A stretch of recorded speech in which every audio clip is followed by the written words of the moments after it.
Hello नमस्कार दोस्तों, स्वागत है आप सभी लोगों का आपके अपने यूट्यूब चैनल डीओपी एग्ज़ाम पर, यानी डिपार्टमेंट ऑफ पोस्ट एग्ज़ाम पर, जिस पर मिलती है आपको डिपार्टमेंट ऑफ पोस्ट में होने वाले सभी एग्ज़ाम की जानकारी। इसके अलावा सभी एग्ज़ाम का महत्वपूर्ण मटेरियल भी। आज के इस वीडियो में हम पिछले वर्ष 2019 में हुए जीडीसी या एमटीएस से पोस्टमैन की हुए एग्ज़ाम के पेपर का पूरा सॉल्यूशन करेंगे। और दोस्तों, इस चैनल पर पोस्टमैन एग्ज़ाम से संबंधित पीओ गाइड, वॉल्यूम, जीके आदि के महत्वपूर्ण वीडियो डाले जाएंगे जो आपके लिए बहुत ही महत्वपूर्ण होंगे। जो अभी आपके जनवरी में पोस्टमैन का एग्ज़ाम होगा वो इसी पेपर के पैटर्न पर आधारित होगा। इतने ही क्वेश्चन होंगे। हो सकता है इस पेपर से भी कुछ क्वेश्चन आपके रिपीट हो, और दोस्तों वो क्वेश्चन आपके गलत ना हो, इसलिए आपको इस वीडियो को पूरा देखना है। क्योंकि अब की बार दोस्तों आपको पोस्टमैन बनना ही है। पोस्टमैन की जॉब बहुत ही अच्छी होती है। तो दोस्तों, वीडियो को शुरू करते हैं। यदि आपने अभी तक चैनल को सब्सक्राइब नहीं किया है तो चैनल को सब्सक्राइब कर दें। इसके पास में दिए गए रेड बेल आइकन को प्रेस कर दें ताकि जो भी नया वीडियो है उसका नोटिफिकेशन सबके पहले आपके पास आए। तो दोस्तों, वीडियो को शुरू करते हैं।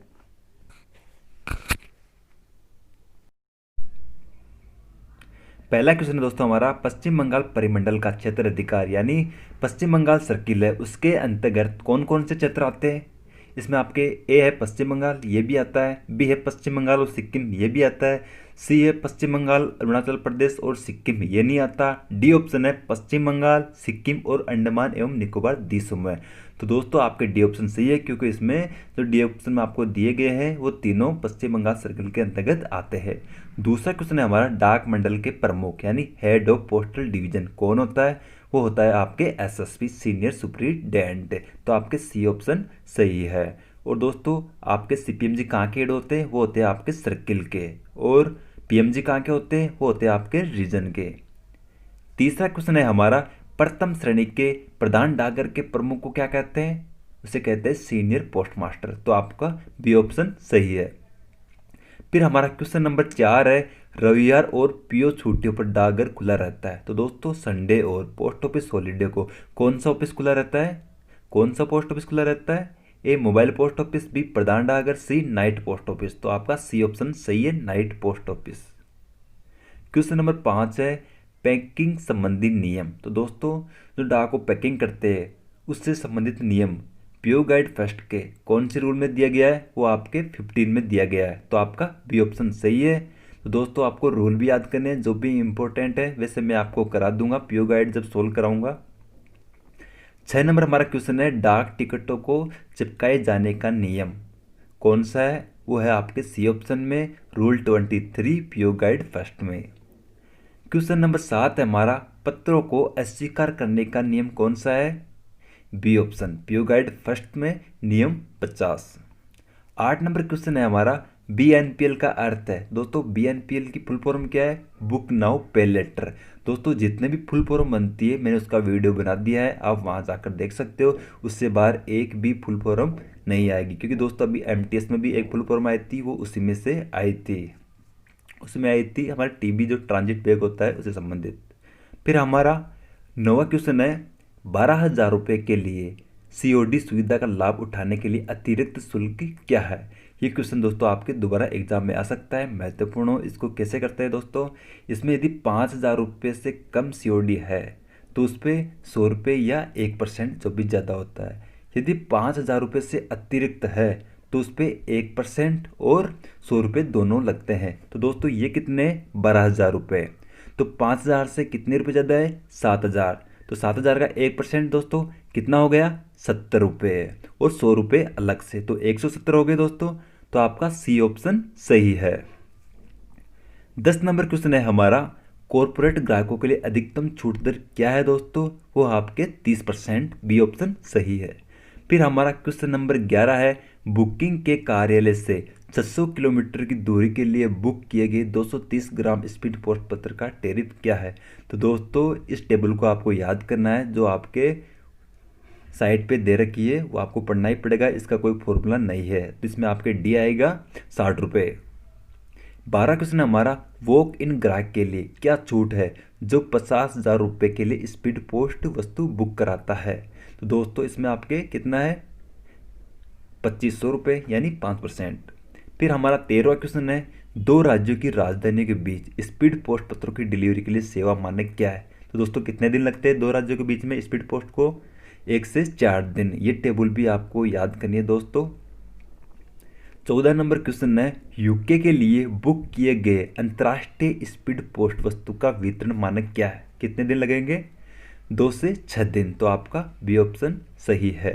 और अमेरिका के लिए इसमें आपके ए ऑप्शन आएगा 3 से 7 दिन। ये टेबल भी आपको याद करनी पड़ेगी, जो भी इंपॉर्टेंट कंट्रीज है वो। वैसे मैं आपको सोल्व करवा दूंगा। सीमा शुल्क घोषणा के लिए प्रयुक्त प्रपत्र है। तो दोस्तों जो फॉरेन कंट्रीज के लिए स्पीड पोस्ट जाती है तो उनके लिए फॉर्म फिल करना पड़ता है। वो कौन सा है? CN22 और CN23। फिर हमारा 16वां क्वेश्चन है, एक्सप्रेस पार्सल की खेप पहुंचाई जाती है। तो दोस्तों ये आपके दरवाजे तक पहुंचाई जाती है। ए ऑप्शन सही है। फिर हमारा 17 नंबर क्वेश्चन है, डाकघर बचत खाते में गैर चेक सुविधा खाते में बनाए रखने के लिए न्यूनतम शेष राशि क्या है? तो दोस्तों इसमें आपके डी ऑप्शन आएगा दोस्तों। कितने? 500 रुपये। पहले 50 थी लेकिन अब 500 हो गए, इसलिए ऐसा ही क्वेश्चन दोस्तों अभी MTS एग्जाम में भी आया था और PA एग्जाम में भी था, और दोस्तों आपका MTS एग्जाम में भी आ सकता है। फिर हमारा 18 नंबर क्वेश्चन है, निम्न में से किसे समय से पहले बंद करना संभव नहीं है? तो दोस्तों क्या है? RD, TD, SSS, NSC। तो आपके ए ऑप्शन सही है। NSC को 5 साल पहले बंद नहीं कर सकते। फिर हमारा, और दोस्तों जो ऊपर ये क्वेश्चन दिया गया 18 नंबर, इससे संबंधित एक क्वेश्चन आया था कि MIS को कितने समय पहले हम प्री मैच्योर कर सकते हैं? 1 साल बाद। 19 नंबर क्वेश्चन है, 500 रुपये के EMO पर कमीशन क्या है दोस्तों? 5% तो कितना हो गया? 25 रुपये। 20 नंबर क्वेश्चन है, एक EMO जिसका भुगतान नहीं किया गया है और प्रेषक उस पे पाने वाले का पता बदलना चाहता है तो उसे अतिरिक्त भुगतान करना होगा। तो दोस्तों प्रेषक पर अतिरिक्त शुल्क के बिना उसका पता बदला जा सकता है, उस पर कोई एक्स्ट्रा चार्ज नहीं लगेगा। तो आपके ए ऑप्शन सही है। फिर हमारा 21वां क्वेश्चन है, अधिकतम धनराशि जो कि IMO के माध्यम से प्रेषित की जाती है। तो दोस्तों IMO की फुल फॉर्म क्या होती है? Instant money order. दोस्तों इसमें कितने रुपए तक है? 50,000 रुपये तक। और दोस्तों मनी ऑर्डर में 5,000 रुपये तक। दोनों क्वेश्चन आपके एग्जाम में दोबारा पूछे जा सकते हैं। 22वां नंबर हमारा क्वेश्चन है, PMSBY से दुर्घटना बीमा कवर प्रदान करता है। तो कौन करता है दोस्तों? LIC।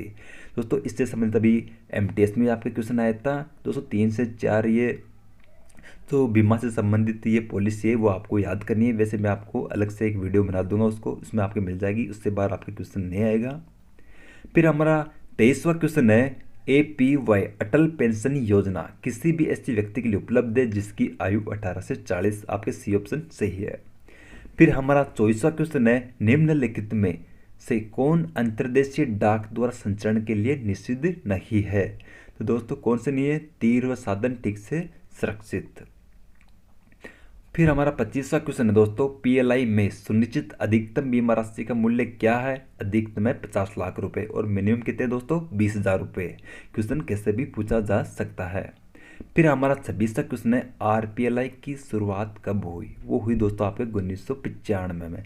और दोस्तों PLI की कब हुई? वो हुई आपके 1984 में। अभी दोस्तों MTS एग्जाम में क्वेश्चन आया था कि पोस्ट ऑफिस की शुरुआत कब से हुई दोस्तों? ये भी आपको याद करना है, 1854 में।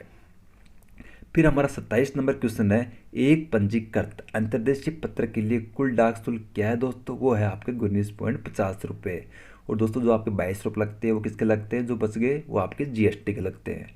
फिर हमारा 28वां क्वेश्चन है, अंतर्राष्ट्रीय पंजीकृत पत्र के नुकसान के मामले में भुगतान किया जाने वाला मुआवजा कितना है दोस्तों?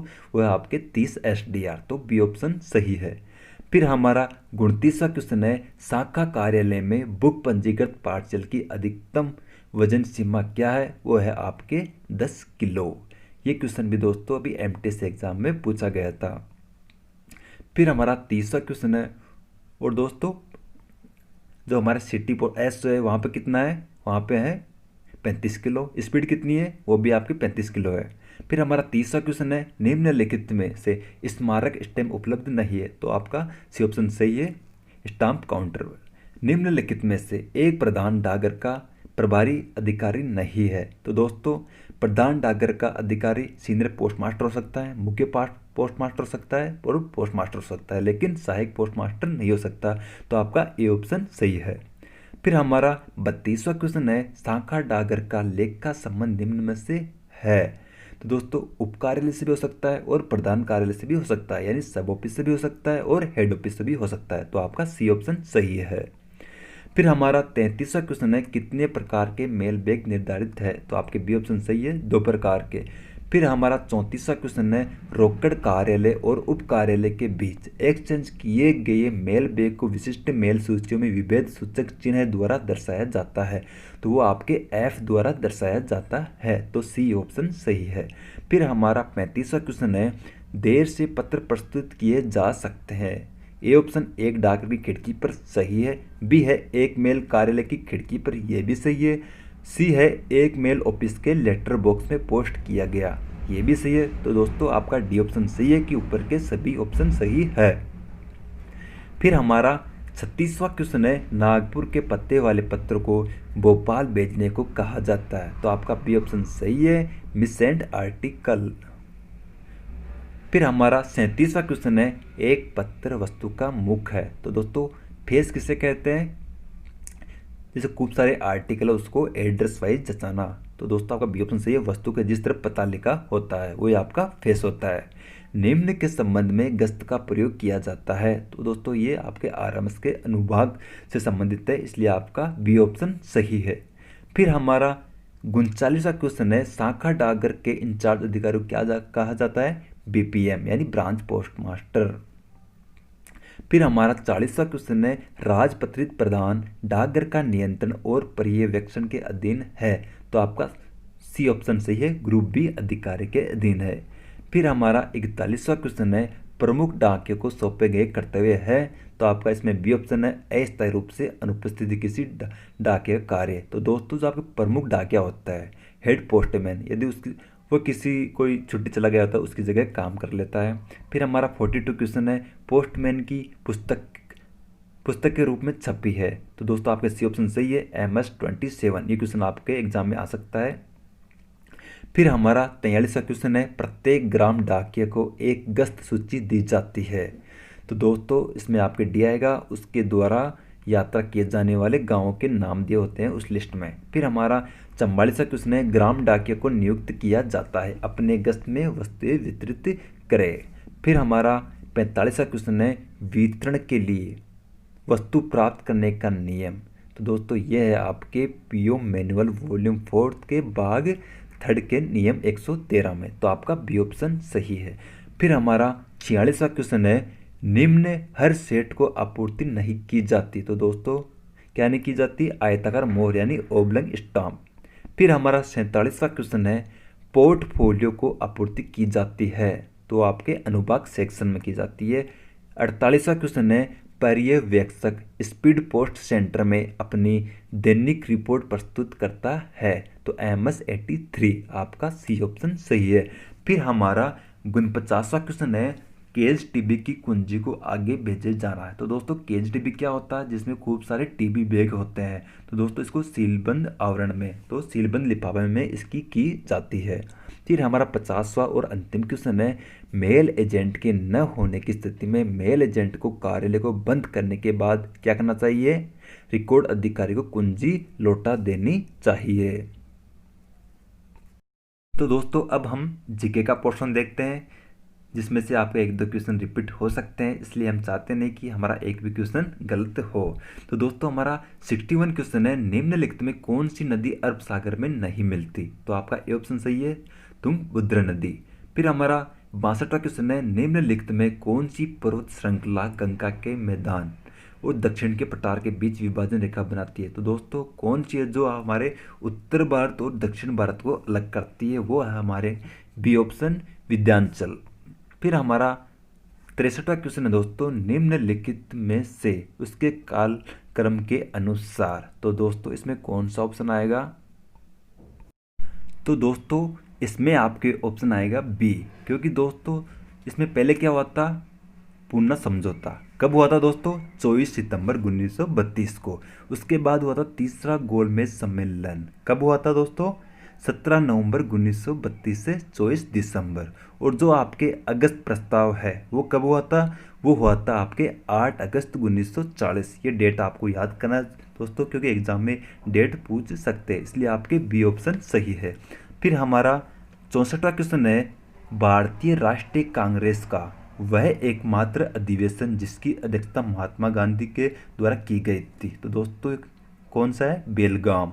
कब किया गया था? 1924 में। ये क्वेश्चन और ऊपर वाला क्वेश्चन दोस्तों, ये दोनों मैंने आपके एमटीएस से जो वीडियो डाले थे उसमें करवाया था। फिर हमारा 65वां क्वेश्चन है, नया राज्य बनाने हेतु भारतीय संविधान की निम्नलिखित में से किस अनुसूची में संशोधन किया गया है? तो हमारा ये ऑप्शन सही है, प्रथम अनुसूची। ये क्वेश्चन भी करवाया था मैंने। 66 क्वेश्चन है, संघाई पर्व कहाँ बनाया जाता है? ये हमारे मणिपुर में बनाया जाता है। दोस्तों पर्व संबंधित क्वेश्चन हर एग्जाम में आपको हर साल देखने को मिलते हैं, इसलिए इस टॉपिक को आपको याद रखना ज़रूरी है। वैसे इस टॉपिक से जितने भी क्वेश्चन बनते हैं वो सभी मैं आपको सोल्व करवा दूंगा। फिर हमारा 67 क्वेश्चन है, निम्नलिखित में से कौन सा द्वितीय बुद्ध के नाम से जाना जाता है? तो आपका ए ऑप्शन है पद्म संभव। फिर हमारा 68वां क्वेश्चन है, मानव शरीर के किस भाग में प्लूरा पाया जाता है? वह है हमारे लंग्स, फेफड़े से। 69 क्वेश्चन है, निम्नलिखित में से कौन सा उपकरण द्रव्य की अपेक्षित घनत्व मापने के लिए प्रयोग किया जाता है? तो दोस्तों वो है हमारा हाइड्रोमीटर। ए ऑप्शन सही है। फिर हमारा 70 क्वेश्चन है, कबीर की सर्वश्रेष्ठ रचनाओं के संकलन को निम्नलिखित में किस नाम से जाना जाता है? तो दोस्तों वह है हमारा सी ऑप्शन बीजक। तो दोस्तों मैंने आपको पिछले साल हुई जीडीएस या एमटीएस से पोस्टमैन एग्जाम का पेपर पूरा सोल्व करवा दिया है, और इससे संबंधित जितने भी क्वेश्चन बनते हैं, चाहे आपके पीओ गाइड के हो या वॉल्यूम के हो या जीके के हो या मैथ के हो, उनके वीडियो भी मैं आपको इस चैनल पे उपलब्ध करवा दूंगा, ताकि आपके लिए बहुत ही हेल्पफुल हो और आपको काफ़ी क्वेश्चन उन वीडियो से आपको पेपर में देखने को मिलेंगे। तो चलो दोस्तों मिलते हैं अगले वीडियो में। यदि आपने अभी तक चैनल को सब्सक्राइब नहीं किया है तो चैनल को सब्सक्राइब करें, इसके पास में दिए गए रेड बेल आइकन को प्रेस करें, ताकि एग्जाम से संबंधित जो भी नया वीडियो है उसका नोटिफिकेशन सबसे पहले आपके पास आए।